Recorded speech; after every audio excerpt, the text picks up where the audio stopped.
Hi again everyone, welcome back again di Bitcoin Update. Betul banget, sell in May and go away. Apakah ini yang berpotensi terjadi untuk di bulan Mei? Jadi kemarin kita udah bahas ya di video weekly update.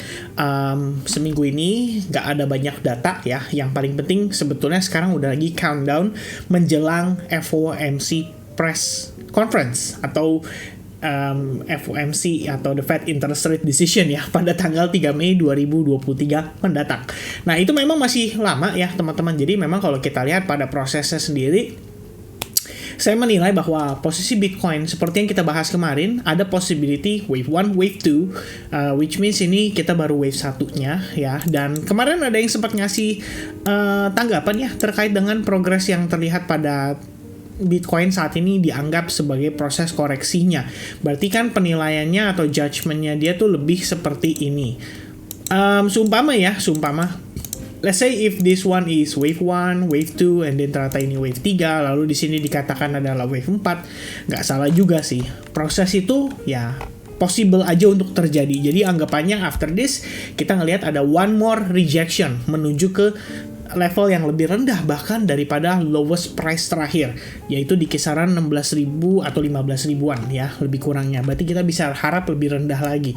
Tapi apakah iya itu yang akan terjadi? Sebenarnya kalau kita lihat dari sisi fundamentalnya, setelah kejadian FTX, kemudian somehow ya Bitcoin di awal tahun ini bisa recovery, bahkan sampai sekarang pun kalau kita lihat total gain-nya itu harusnya ya dari paling bottomnya sampai ke sekarang itu udah sekitar 100% guys ya. Bottomnya ada di 15.400-an lebih kurangnya, sementara topnya ada di 31.000 ya, secara tidak langsung sudah 2 kali lipat. Jadi ini adalah proses recovery yang saya pikir cukup penting ya buat Bitcoin. Dan apakah ini sekedar hanya recovery atau justru ini adalah awal dari bull market? Ya, kalau misalkan teman-teman percaya Bitcoin biasanya secara historical ya, kalian bisa lihat based on ya kita bisa bilang cycle atau siklus sebelumnya. Biasanya memang 1 tahun sebelum halving, Bitcoin menunjukkan level bottomnya. Dan pada akhirnya setelah akhir dari bear market, which means biasanya sekitar lebih kurangnya 1 tahunan ya pada prosesnya. Nantilah kita coba untuk review lagi ya. Saya ada beberapa video lama ngebahas tentang halving Bitcoin dan siklus daripada Bitcoin. Itu udah lumayan lama banget kita bahas video itu. Dan waktu lalu ekspektasinya September sebetulnya udah bottom. Tapi ternyata di luar dugaan ya, kita masih punya satu case lagi FTX yang menyebabkan market crash. But then after that kita ngelihat market benar-benar ada rally dan rebound sampai dengan posisi harga saat ini. Nah, kalau misalnya kita menganggap bahwa all of this process adalah wave 1-nya kita, maka seperti yang kita ketahui teman-teman, di Elliott Wave Theory itu ada yang namanya wave 2. Ya, wave 2 itu terjadi cenderung pada saat kondisi market masih cenderung sentimennya negatif. Kita ngelihat di kiri kanan kita masih ngomongin soal potensi resesi ekonomi, masih ngomongin soal pokoknya pengaruh-pengaruh buruk yang bisa terjadi di financial market. Dan nggak cuman pada asetnya aja, tapi kita ngomongin secara global dan skala keseluruhan gitu ya. Dan saya pikir wave 2, is it gonna be 25,000 atau bahkan lebih rendah lagi, mungkin di 19.000 atau di 20.000 dolar? Ya possible aja teman-teman sekalian. Kenapa? Kalau kita gunakan Fibonacci retracement, kita tarik from the very bottom to the very top. Ya, kalau kita lihat kan ini adalah proses yang sangat ideal ya untuk sebuah swing ya, wave 1, wave 3, possible ini wave 4 dan terakhir ini wave 5. Jadi anggapannya kalau kita lihat secara proses ini 1, 2, kemudian 3, 4 dan terakhir di sini 5. Jadi kayak 5 wave progress penguatan so far dan akhirnya di sini kita anggap sebagai wave 1. Ya, possible nggak teman-teman? Possible. Kenapa demikian? Seperti yang kita bahas kemarin, kita berada di area yang sangat strong ya, dikonsider sebagai resistance paling kuatnya dia untuk saat ini. Kenapa demikian? Ya, lihat aja sendiri di time frame weekly.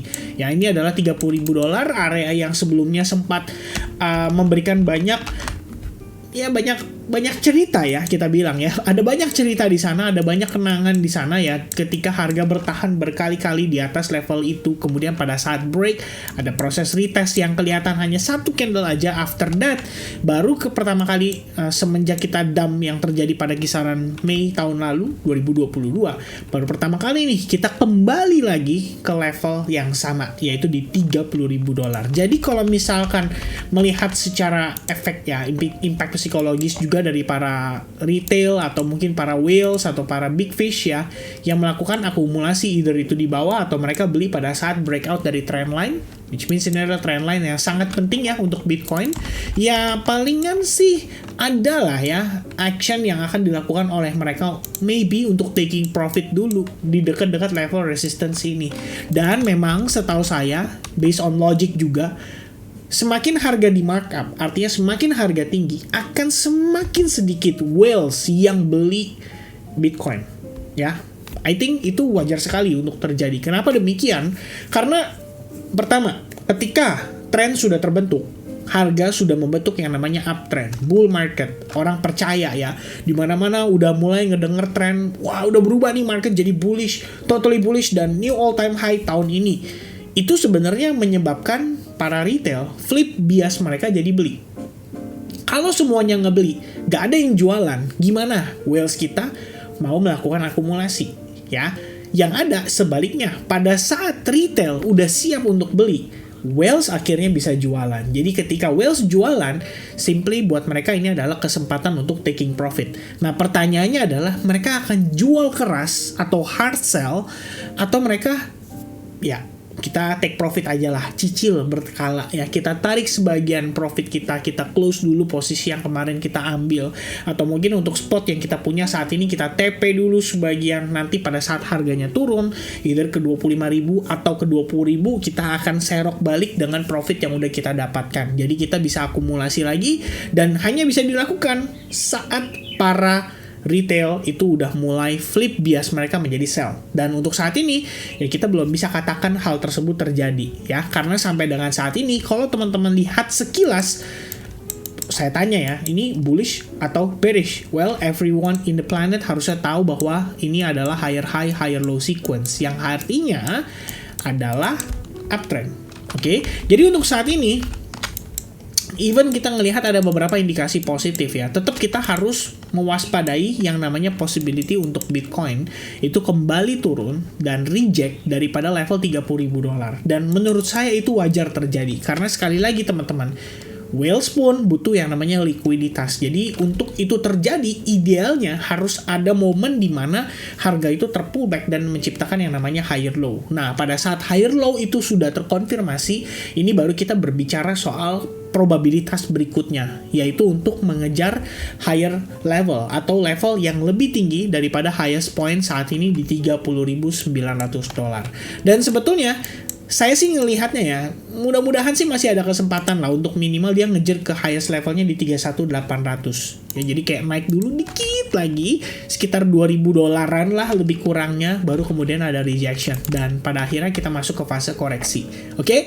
Nah, itu setidaknya yang menjadi pertimbangan saya untuk saat ini ya. Kalau teman-teman by the way tadi gunakan Fibonacci retracement, kita tarik from the bottom to the top, kalian bisa gunakan Fibo level 50%, 38,2 atau 61,8, biasa disebut dengan golden ratio.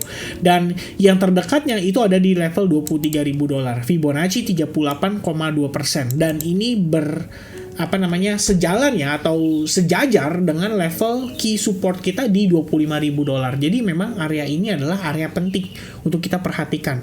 Kalau misalnya harganya nanti terpullback, kita lihat dulu ada reactionnya di mana. Apakah reaction itu akan timbul pada level support yang sebelumnya atau resistance yang sebelumnya di 28.800, atau justru mengejar harga yang lebih di bawahnya lagi, demand zone pada kisaran $27.900, or maybe this time kita ditarik balik sampai ke harga yang bahkan lebih rendah lagi. Jadi kisaran mungkin 26.600 ya. Nah, Untuk saat ini, saya bukan mencoba untuk memprediksi ya, bukan mencoba untuk menebak di mana kan nanti akan ada reaksi. Tapi yang terlihat untuk saat ini teman-teman sekalian, ini terakhir kita bahas sama teman-teman di Advance Group juga, tadi kita ada live session, kita melihat bahwa proses ini bisa aja membentuk yang namanya ascending channel. Dan ascending channel tendensinya itu cenderung, artinya ya, kalau ya sejauh yang saya tangkap sih, artinya ada aksi taking profit yang terjadi di sana. Mengapa demikian? Kalian bisa lihat seberapa powerful buyers sebelumnya dan kalian compare dengan proses saat ini.